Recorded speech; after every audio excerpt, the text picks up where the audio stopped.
Oh, padudo mo na siya, bebe. Ano ba? Padudo.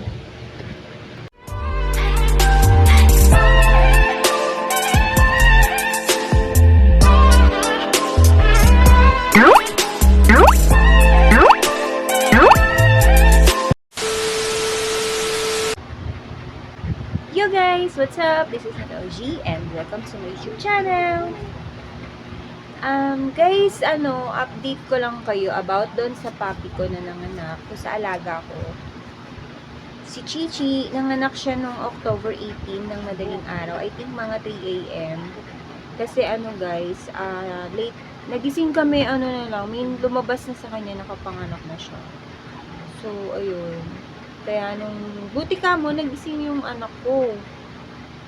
Tapos siya yung nakakita na, ayun na nga, nanganak na nga si Chichi.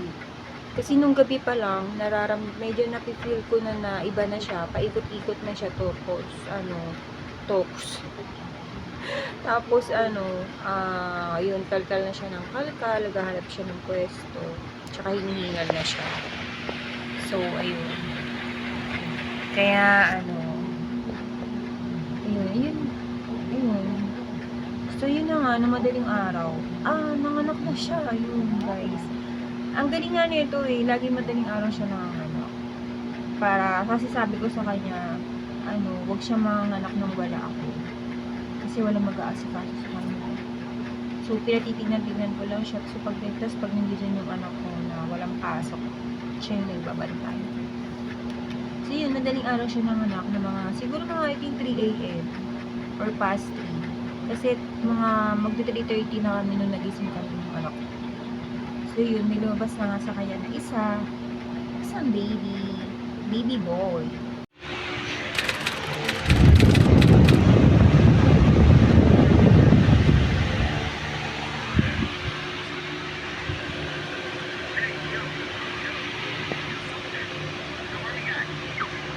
Oh, padudo mo na siya, bebe. Ano ba? Padudo. So, ito pakita ko siya sa inyo, guys. Ayan, ito si Chichi. Tapos, ito yung kanyang baby.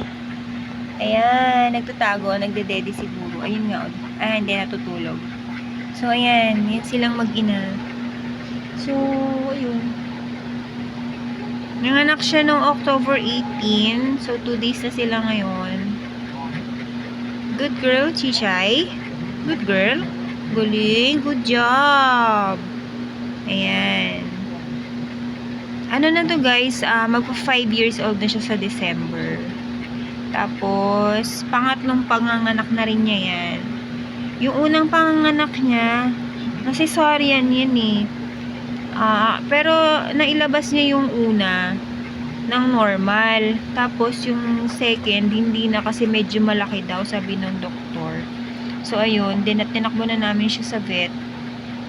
Kaya need na siyang cesarean. So, buti naman at nabuhay din yung sumunod na yun. Kasi medyo nalululod na rin kasi pumutok na yung panubigan niya. So, ayun, awa ni Lord, okay naman yung mga anak niya doon. Yung unang pagbubuntis niya. Kasi may namatay na isa nung malaki na kasi nagkasakit. Tapos, yung second na pagbubuntis niya, panganganak, ayun, 4 na puro girls. So, ito yung natira sa akin, si Elise. Makulit. Ang tatay nito, Shih Tzu. Tapos, ito yung pangatlong pagbubuntis, panganganak, ayan na. Iisa lang yung lumabas. Pero okay lang. Thank you pa rin kay Lord kasi okay silang dalawang mag-ina and walang nangyaring masama. Diba? Biruin mo guys, no? Mag-isa lang siya talaga. Talagang siya lang naglabas ng anak niya. Tapos, pa sa amin, medyo madilim yung kwarto kasi dim light lang kami sa gabi pag natutulog na. Tapos sa kama siya natutulog. So yun, sa kama siya inabutan ng panganganak, sa kama ulit. Yung pangalawang panganganak niya sa kama, yung pangatlo sa kama ulit. Kaya ayan, naglinis pa tuloy ako. Pero okay lang, at least safe na silang dalawang mag-ina. So lumabas yan, wala na, nung nagising kami, tanggal na yung inunan niya, putol na. Yung pusod pala, tapos tanggal na rin yung balat niya. So, ang ginawa ko, pinunasan ko na lang Kasi basa pa siya. Yun, nilinis ko na lang siya. Tapos until nag-antay ako ng kasunod, wala na talaga. Kasi wala na ring hilab and hindi na siya nagle-labor that time. So wala na, isa na nga lang talaga. So ayan na sila mag-ina. So lagi lang siyang hingal ngayon kasi alam niya na nagpapadede, tapos sinasabayan pa ng mainit na ilaw na yan, yung kulay dilaw. Yung ilaw na yan kasi for the baby yan kasi guys, para uminit yung katawan ng baby. 'Di ba yung mga sanggol natin, 'di ba pag nanganganak tayo, 'di ba?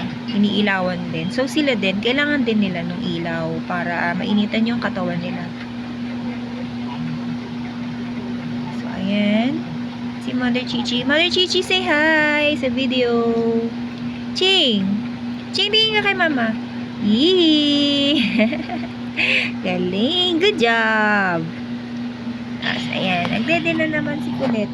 Wala pa kaming pangalan dyan na guys. Pero sabi ng anak ko, baka daw Chico ipangalan niya. So, baka Chico na nga lang. Kasi wala akong maisip eh. So, ayan. Dark brown siya guys. Pero, I think paglaki niyan, magiging light brown na din yan. Kasi ganyan din yung, dating pinanganak ni Chichi. Dark brown. Pero nung lumaki, naging na. Nagla-light na siya. Ay, hello Elise. Andyan ka pala, baby. Baby, andyan pala ikaw. Pakilala ka din. Ha? Hello po. Ako po si Elise.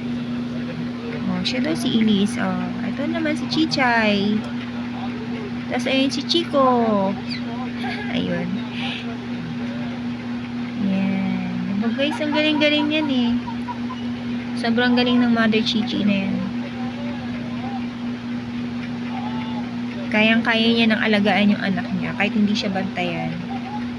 Kasi may tiwala na ako dyan. Hindi niya naman yan dadaganan like other dun sa una niyang panganganak. Hindi pa siya marunong. Nadadaganan pa niya talaga totally yung anak niya. Pero ngayon, hindi na. Kaya pwedeng-pwede ko siyang iwan. Pwedeng-pwede ko silang iwang mag-ina. Back to work. Diba? Pero hindi may bantay yan. Hindi dito yung anak ko. Tsaka pag wala naman dito yung mga anak ko, at least kahit pa paano, pinasisilip ko sila sa mga tao dito sa baba. So, ganyan lang. Dede lang siya ng dede.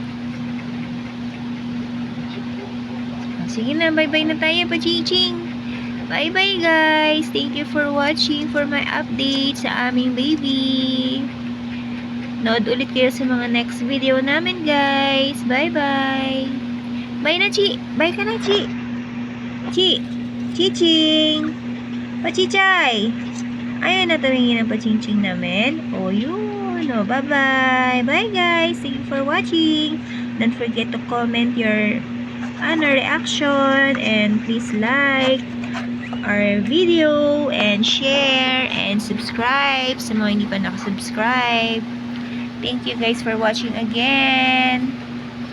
Bye!